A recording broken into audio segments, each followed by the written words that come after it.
মধ্যপ্রাচ্যে যুদ্ধবিরতি কার্যকর থাকলেও হরমুজ প্রণালী অতিক্রমের অনুমতি পায়নি বাংলাদেশ শিপিং কর্পোরেশনের জাহাজ বাংলার জয়যাত্রা। ফলে কৌশলগতভাবে গুরুত্বপূর্ণ হরমুজ প্রণালীর কাছাকাছি অবস্থান করেও জাহাজটি নির্ধারিত পথে এগোতে পারেনি।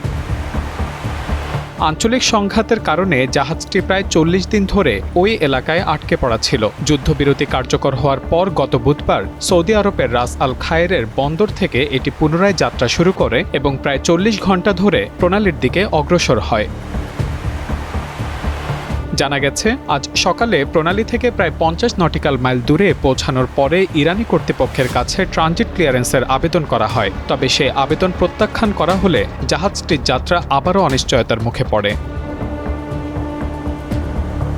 তাৎক্ষণিক কোনো বিকল্প ব্যবস্থা না থাকায় জাহাজটিকে দিক পরিবর্তন করে শারজার দিকেই ফিরে যেতে হচ্ছে, যার ফলে যাত্রা আরও বিলম্বিত হচ্ছে।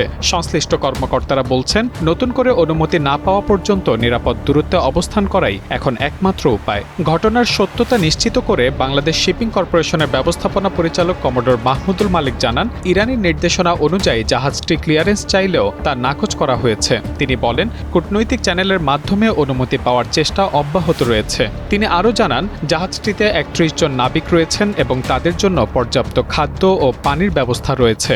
এই সংকটময় মুহূর্তে আমরা সাহসিকতার সাথে খুব দ্রুত কাটিয়ে উঠব ইনশাআল্লাহ। সমুদ্রের পানি লবণমুক্ত করে প্রতিদিন মিঠা পানি উৎপাদনের সক্ষমতাও জাহাজটির রয়েছে, যদিও বর্তমানে তা সীমিতভাবে ব্যবহার করা হচ্ছে।